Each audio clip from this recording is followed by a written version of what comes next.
Hey buddy, this is Ben J. Johnson here, back again with another movie review. Hold on, let me just, hold on, let me just, can I focus out? Hold on, I'm just gonna back up a little bit. Yeah. Hey everybody, this is Ben J. Johnson here, back again with another movie review.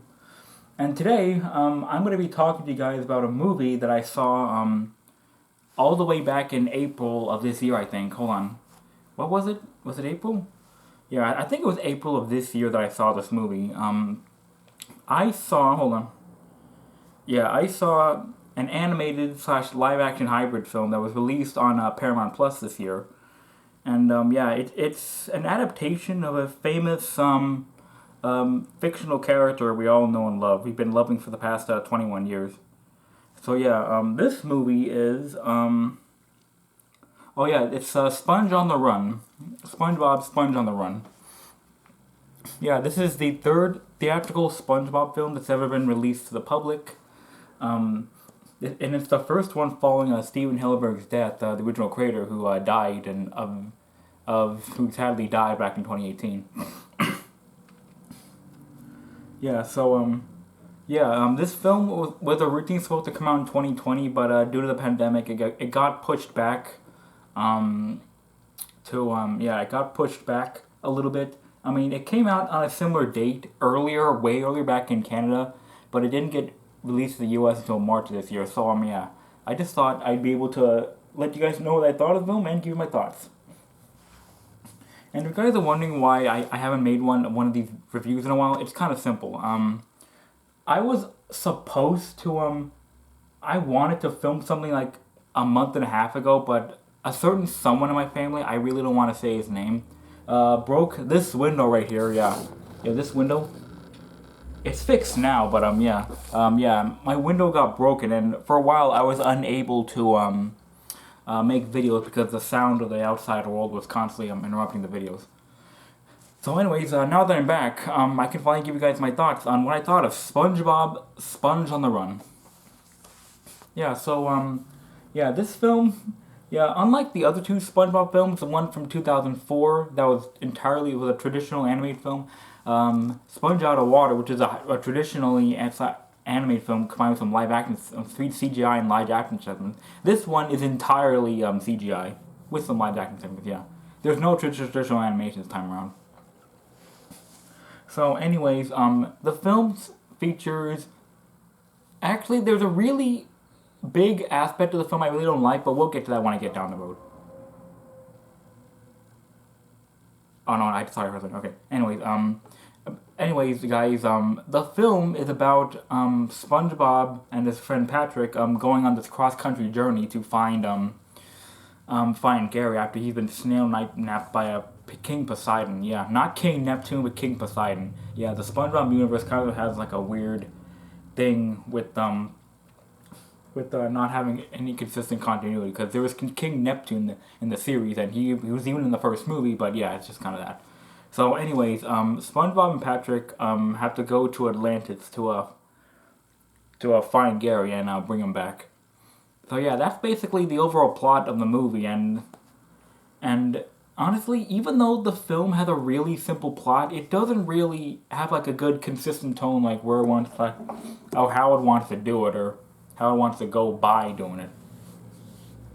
So like, for example,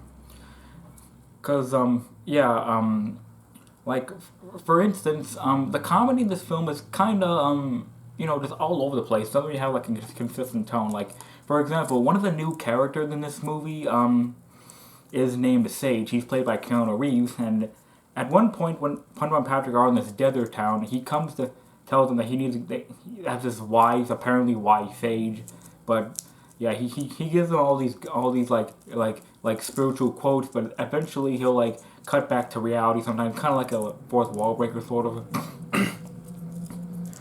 So anyways, I didn't feel any comedy with this character because it was just Keanu Reeves. I don't know, just putting himself in there because he can.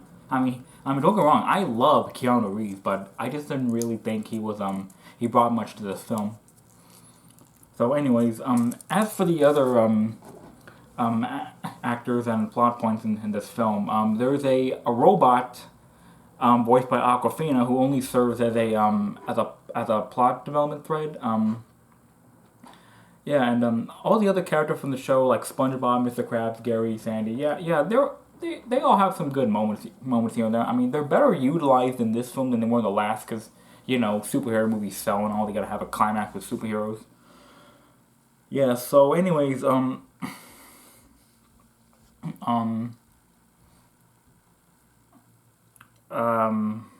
yeah. Oh yeah, and yeah. So, anyways, the movie's about Fun and Patrick going to Atlantis to find Gary after he finds out that he needs, so Poseidon apparently needs snails in order to like stay young or something. He'll keep his makeup up, and that's one of the reasons why he takes Gary. Oh yeah, and I didn't mention how the film starts. Yeah, the film actually starts in a similar cartoon fashion where Plankton's trying to steal the Krabby Patty's secret formula, but his wife Karen tells him it's not Mr. Krabs' fault that he's not getting anywhere. It's SpongeBob's fault. So yeah, so one of the reasons why Gary disappears is because Plankton's trying to get the formula, and I don't know how he Plankton like gets King Poseidon to take Gary, but it has something to do with like getting rid of his makeup. I think something like that. Yeah. I think that's what he does. He sabotages his makeup that way King Poseidon can take Gary. Yeah. So yeah, like I said, even though the film has a very simple plot and premise, it doesn't really have like a consistent or simple way of telling him getting there. There's a lot of cameos by celebrities that just don't add anything to the movie. Like there's Snoop Dogg in this live action sequence. Yeah, I thought that was kind of pointless. Oh yeah, Matt Berry, who voiced the dolphin in the last movie, he's in here as King Poseidon, and yeah, he's all right. Yeah, I think the only good exceptional things about this film, to me personally, are the interactions of all the SpongeBob main characters. Yeah, they were the one thing about the film that they kept consistent from the series. Everything else just kind of fell apart for me. And I'm really glad this came out on Paramount Plus because I would have probably never saw it in the theaters, even if I wanted to. Even though I am a big SpongeBob fan, I even like the episodes that came after the first movie. Those are mostly the episodes that I grew up on, and yeah, I don't think they're as bad as people say they are. Oh yeah, there's Reggie Watts, and Danny Trejo. Yeah. Like I said, this film has a bunch of celebrities, a bunch of like modern lingo talk, and I just don't think it meshes well in a timeless show like SpongeBob. And yeah, there was one more thing I wanted to say about the movie, but oh yeah. Before I get there, I want to say this one thing. Yeah, I would have never paid to see this film on the theaters with if theaters were still open when this came out on Paramount Plus, because sorry, I just had I had some I just had some food. I had some lunch shortly before reviewing this. Yeah, my mouth's a little unorthodox. Hold on. Okay. Yeah, like I said, this film, it doesn't really have like a consistent tone or setting like how I want to get to its overall settings. I mean, I'm sure it means well. It does have some good horror. The animation is pretty good. There are a couple good emotional beat moments I think work really well, and overall I think the writing for the characters is great, but overall this film just is just a hodgepodge of like nothingness. I mean, this is the film that you made while Steven Spielberg was dying. This is it. This is what his legacy goes off on. And yeah, apparently he did have some sort of involvement in this film while it was being worked on. So yeah, that alone just says a lot. And now we're gonna get to the main problem of the movie, which is it's basically a plug for Camp Coral, which is already a very mess from that project I don't really care about. So, at one point in the movie, spoilers if I haven't seen it yet, SpongeBob is trying to take Gary back from King Poseidon at a show, and King Poseidon refuses, but all SpongeBob's friends who came there using the Aquafina robot, I forgot the name of the thing, they tell SpongeBob, they basically get up on a stage and podium and tell King Poseidon reasons why SpongeBob is not as bad of a person as he thinks he is for trying to take Gary. And no, here's the thing about that. The film does utilize it utilizes footage like the CGI footage, but except it's a different kind of footage. It's a footage that a similar animation that they used in Camp Coral, which is actually a SpongeBob show that also debuted on Paramount Plus shortly after this one came out. And yeah, this is kind of where the biggest flaw of the film comes from. This film is basically a plug for Camp Coral, down to the animation art style. Yeah, which is already kind of a disappointment because there was a lot of backlash regarding Camp Coral. Like people were saying that it was disrespecting Hillenburg's legacy because they didn't want any spin-offs or anything like that. Anyways, yeah. Yeah. Like for example, there was a flashback where SpongeBob meets Patrick for the first time, which I guess could. Oh yeah. That's something else I want to get out of the way. These Camp Coral introductions, they completely contradict any events that happen in the show.